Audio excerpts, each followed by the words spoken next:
Hey everyone, welcome back to a new video. So today I'm going to be talking about a very sensitive topic, Barnevernet. And Barnevernet translating into English means child welfare. So before I go any further, I want to make clear that I am not here to say that who is wrong or who is right, and I am not going to be able to go into any individual cases from the Barnevernet. Simple fact because I don't have the information, and all the information about these individual cases are classified. My goal of this video is just trying to explain to you how the basic law around Barnevernet works and also how the society here works. That's the point of this video, so please don't get upset with me. Thank you. Okay, who are Barnevernet and what is their job? Well, their job is to help and rescue children who are being physically or psychologically abusive by their parents. Now, people can criticize Barnevernet as much as they want, that's okay. But I feel like people in the outside world who criticize Barnevernet don't know the full story and don't understand how Norwegian Barnevernet works. So I'm gonna try to explain and give a little more insight and details about how the legal system here works. So the first part, I'm going to be talking about the laws regarding all of this, okay? And I'm going to see how well I translate this, because I'm not sure if I'm going to do well, okay? So just bear with me. A child must not be exposed to physical or psychological violence that causes them pain or any danger to their life. So the law is very clear and simple that you as a parent are never allowed to physically harm your child, no matter what reasons. And you're not allowed to use like a psychological torture against them. For example, yelling and screaming at them or locking them in a basement and saying that you can come out when you learn a lesson, for example. So no matter if you agree with this law or not, that is not the point. The point is that you are not using any physical or psychological methods to discipline your child. That is the law in Norway. The next part is about cultural gap between Norway and other foreign countries. So the cultural gap among Norwegians and other foreigners are huge, and they do things obviously very different. Now, most Norwegians know the law, know how things work here, and every single parents know that if they physically hit their child and if it gets reported to the police or Barnevernet, they can face punishment, their child will be taken away, and in worst cases, they can face jail time.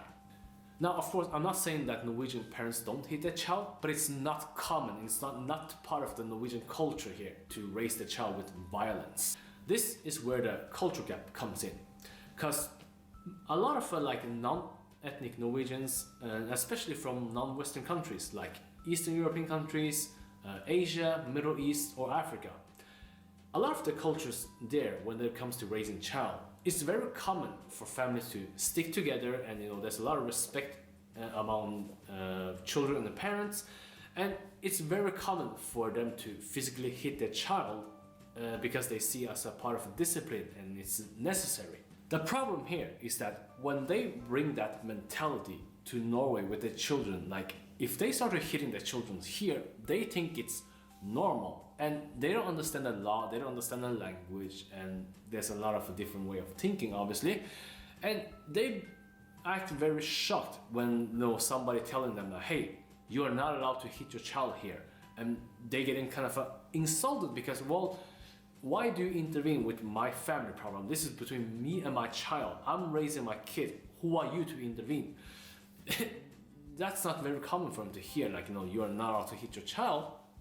And so I don't know, of course, every single history, but generally speaking, a lot of these cases involving non-ethnic Norwegians, they will act very upset and like, why are you taking my child away? Because I'm just disciplining them and it's very normal. Well, yes, it's very normal where you came from, but when you come to Norway, you are not allowed to hit your child no matter what. And of course, when it gets reported to the police and Barnevernet, and when they come in, that's when all the drama and all the negative news started happening. Now, the third part, how do the Barnevernet find out on which child is being abused? The information about certain kids being abused, Barnevernet don't go out and search for it. The information gets feedback to them.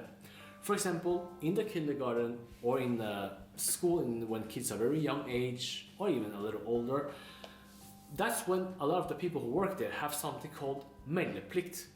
And what it means by that is that when you're working with children, and if you're suspecting that that child is being abused, you are legally obligated to report their parents, or about the situation. And like, how do they pick up the certain, like, choosing to report on certain kids or not? Well, for example, if you see a lot of bruises and marks on certain kids and they started getting concerned and like, well, what is happening to you? Are you okay? And that's when a lot of the kids kind of are telling the teachers and the kindergarten workers about their story, like, no, my parents are hitting me. And that's when a lot of the information gets fed back to the government and Barnevernet and the police. So I want to go back to the cultural gap. A lot of the immigrants and foreigners who have their kids in school or kindergarten, and if they send in their kids to the school and the kindergarten with bruises and marks, that's when they're being very naive, because they think, well, nobody's gonna do anything. This is a family matter. And what they don't know is that, again, people who are working with kids in Norway are legally obligated to report anything that they find suspicious. The word meldeplikt. Everybody who works in kindergarten and school have meldeplikt. They have to do it. It's not a choice.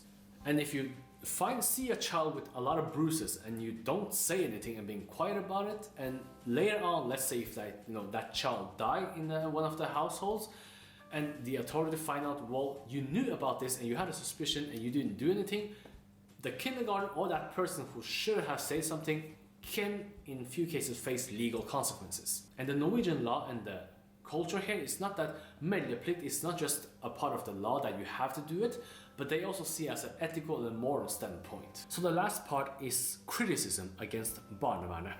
Now, the criticism against Barnevernet in the international world, everyone knows it. You're taking my child away and you're breaking up family and etc. I get it, okay? But what the international media don't talk about is the criticism they get faced in Norway, other than taking their child away, in the wrongfully, but is when the Barnevernet is kind of not stepping in and helping children who are victim of, child abuse. And there has been a few cases, plenty of cases in the past in Norway, like, where a lot of the people who are adults today who are suing the government and Barnevernet for not stepping in. And there have also been cases where, children have died because nobody helped them. And of course, a lot of these people who criticizing the Barnevernet is because, well, you should have done something, you didn't help us, and my childhood is ruined, or some kids are dead because you didn't help. So Barnevernet will get criticized all the time from the foreign media, who telling that you taking my child away with no rights and you don't step in. And I want to point out, Barnevernet is kind of being unfairly treated in the media in a certain ways. Now, bear with me, don't get upset. What I mean by that is Barnevernet can't come out and defend themselves. For example, when certain parents in foreign countries who go back home, like in Poland, for example, they tell the story to the media, and of course the journalists in their country will listen to that story. But Barnevernet in Norway won't be able to tell that story and defend themselves in public, because they have something called taushetsplikt. And taushetsplikt means if you're working with certain sensitive cases here and something that's regarding personal detail about somebody, you are never allowed to say that out in public. You can't show the document, you can't talk about it, because the information is classified. And that is to protect the privacy of these individuals who are being, in the system. So that's it, pretty much wrapping up for this video, and I try to stay as neutral as I can, and I hope I did. And again, I'm not trying to take any side here in this a lot of these cases here. I'm not gonna say who's wrong, who's right, okay? Of course, the law says that you are not allowed to physically hit your child, and that's not me saying it, that's the Norwegian law. And now you can say that, you can disagree with this. You can say that, well, you should be able to hit the child in certain cases, but that will just raise more questions. When you have a law says that you are allowed to discipline your child, because, well, where do you draw the line here? Like, can you say you hit your child once and you can hit it 10 times? And that will just raise more problems here. And I'm gonna tell you this, like, Norwegian government and the Norwegian people will never support a law saying that it's okay to physically hit your child. That's never gonna happen in Norway. So thank you guys for watching this video, and I'll see you next time. Bye.